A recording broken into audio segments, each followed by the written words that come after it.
1997, and has been in charge of musical theater, regular theater, and has directed over 50 plays while here at Mount Marty. Good afternoon. What a pleasure to be here with all of you. I have a few things here that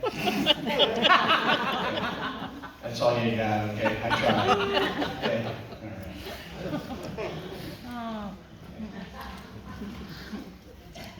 It is a true honor to introduce you to Virgil Petrik. I know many of you know Virgil, so thank you for being here.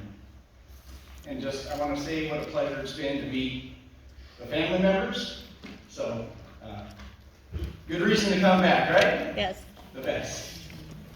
So I drove up to Springfield a couple of weeks ago to meet Alice.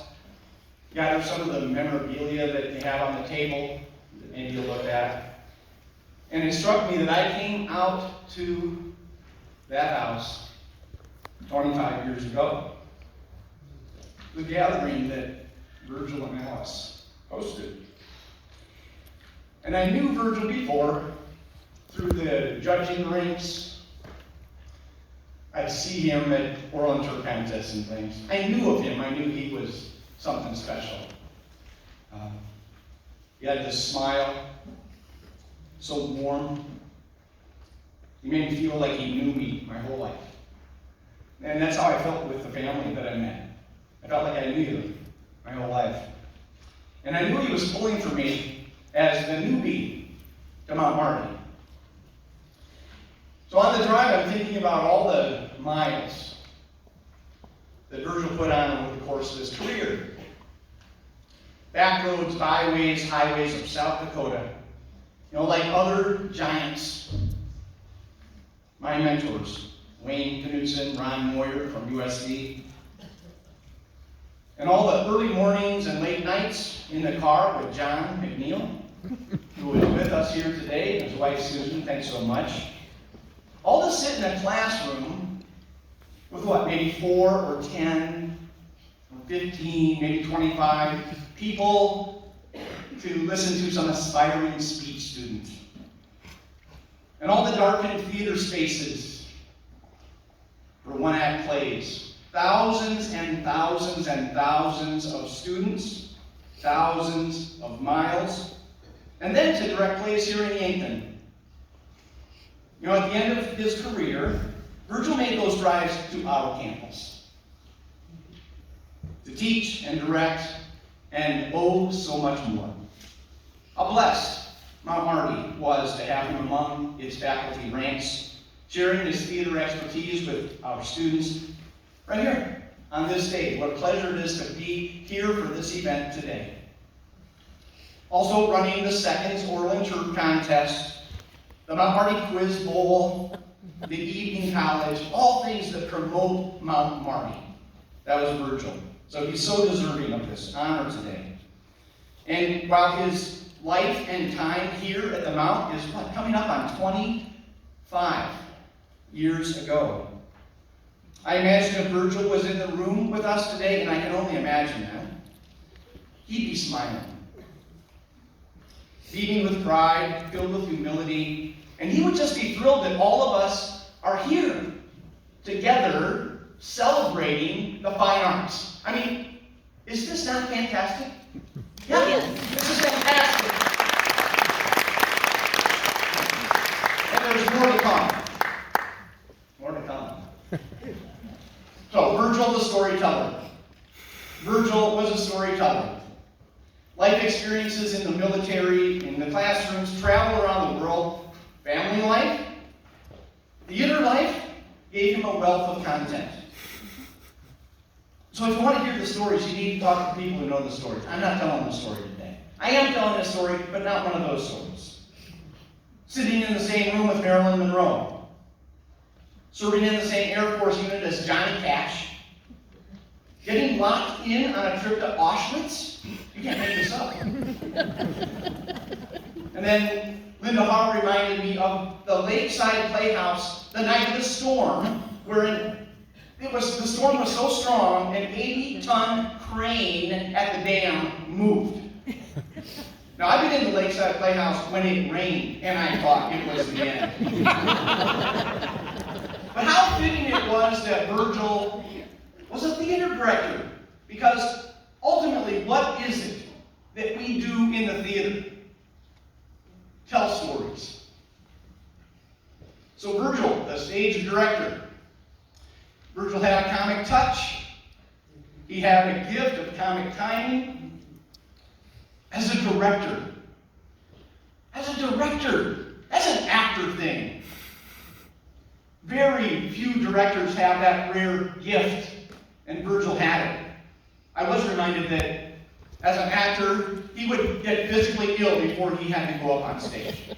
But as a director, and he worked hard with his actors to get what he wanted. Worked very hard. Comic timing doesn't come easy. He knew what he wanted, and he wouldn't settle for less. And this was according to credible sources, such as Caddy Ann, Linda Haar. He would quote on more than one occasion to his cast, "Try to get it right next time." Now, I don't know if he said it quite like that, but he said those words. So Virgil wrote an English paper in 1970 for an English class, titled "Toward an Understanding of Comedy." In it, he defines what comedy is and what it isn't. And one of the arguments presented was comedy is corrective, not destructive. And Virgil referred back to this paper when he delivered the 1991 Mother Jerome Schmidt, that's 2 T's, lecture here. And the talk was titled, "Ain't Life Funny?" How fitting. And he shared in that paper, quote, "One of the genuine pleasures I get as a theater director is the laughter of an audience at a scene the cast and I have worked hard at and hoped the audience would find funny." Oh yes, Virgil. When it pays off, we love it. He also believed in sharing his sense of humor in the classroom. I don't spend a lot of time on Facebook, my wife knows this, but I was on there recently and I came across some replies to a recent Facebook post, I think, that Alice put up about this induction today, which was filled with congratulations, just wonderful, wonderful. But there was a student, a former student of speech and photography, and she mentioned that she had put together a photography project on the subject of golfing, and she used her husband as a model. So she posts, "Virgil gave me an A- and said I could have used a better looking model." That's a great sense of humor. And yet, his career as a theater director began with our town at Avon High School. And inside scoop, it was his hope to close his career without a town. Let's get to the heart of the matter. And this really is, the blessing that I had in talking to Linda, talking to John recently. So let's get to it. Virgil Petrik. He did what he did for others, for the students. He saw something in them. Everything was about them, not him. They mattered. And John saw this in action. He saw this happen. He would see Virgil spot a student. Any student, not just theater students, any student. And maybe that student, not unlike himself, was just trying to get things figured out. They didn't know the lane to get in. And Virgil came alongside them. He extended himself to them, gave them confidence, helped them convince themselves they could do it. Their stories mattered the most. He'd say, "I did it. You can do it too." He believed in them. So one person he believed in was Linda Haar. So Linda was playing Eliza in My Fair Lady. and she tells me that Virgil showed up to a rehearsal and mentioned to her, pointed her to a job opening in then Tyndall Tabor. Well, many of us in this room know the rest of that story, right? Because Linda began a celebrated career at Bon Home, doing many of the same things that Virgil taught her, or her students. And former Mount Marty staffer Lenny Copel, who wanted so badly to be here today, he sent me an email this week, and he shared that when Virgil cast him in South Pacific as Lieutenant Joe Cable, thanks to Virgil, Lenny became immersed into Virgil's mantra. Theater is my life. And Lenny, 3 decades of that. Countless others can point to Virgil's impact. And I know some of you are here today. Thank you so much. Too many names to mention. And the family. The fact that you are here today just speaks volumes of Virgil, right? Volumes of Virgil. So I'd like to close with just a few excerpts. This is from a poem that I found in the Big Blue Book. And this was written by Jeannie Baralik and family. So just a few of these lines. Your speech and theater vocation has seen you in many locations. All the shows you took part in, and the people who got their start in, gosh, we have a ball. It's a funny thing. This profession can become an obsession once you step your foot on that stage. The great people we've met will stay in our hearts because you, Virgil, once opened that door. It's my pleasure to introduce Alice up front to receive this certificate.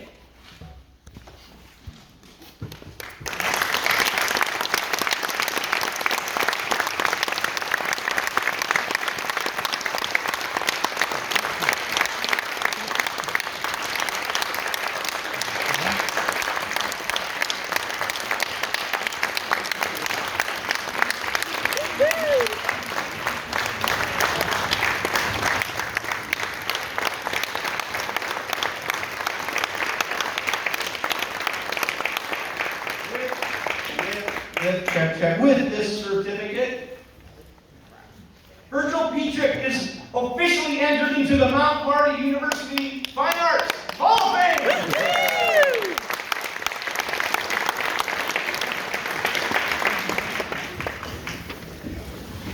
How can I follow that? My gosh, it's wonderful to be here.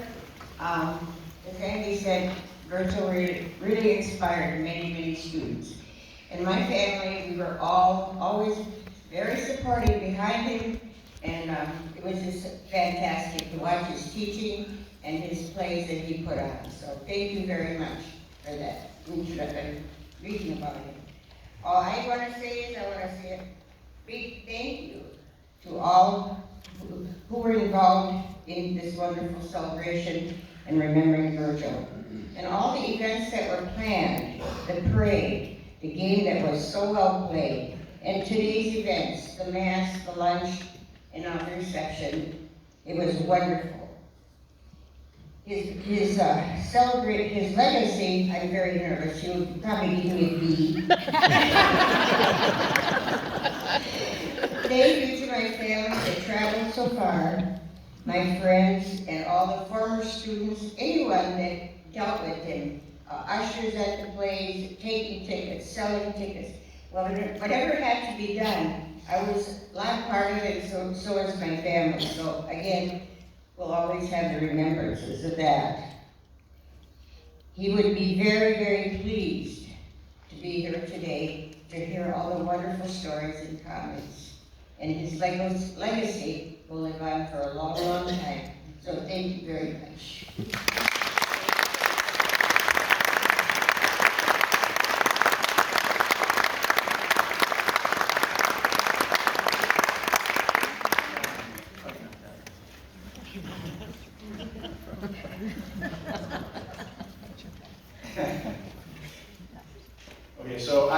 Alice what Virgil's favorite musical was, there was no hesitation. Forum.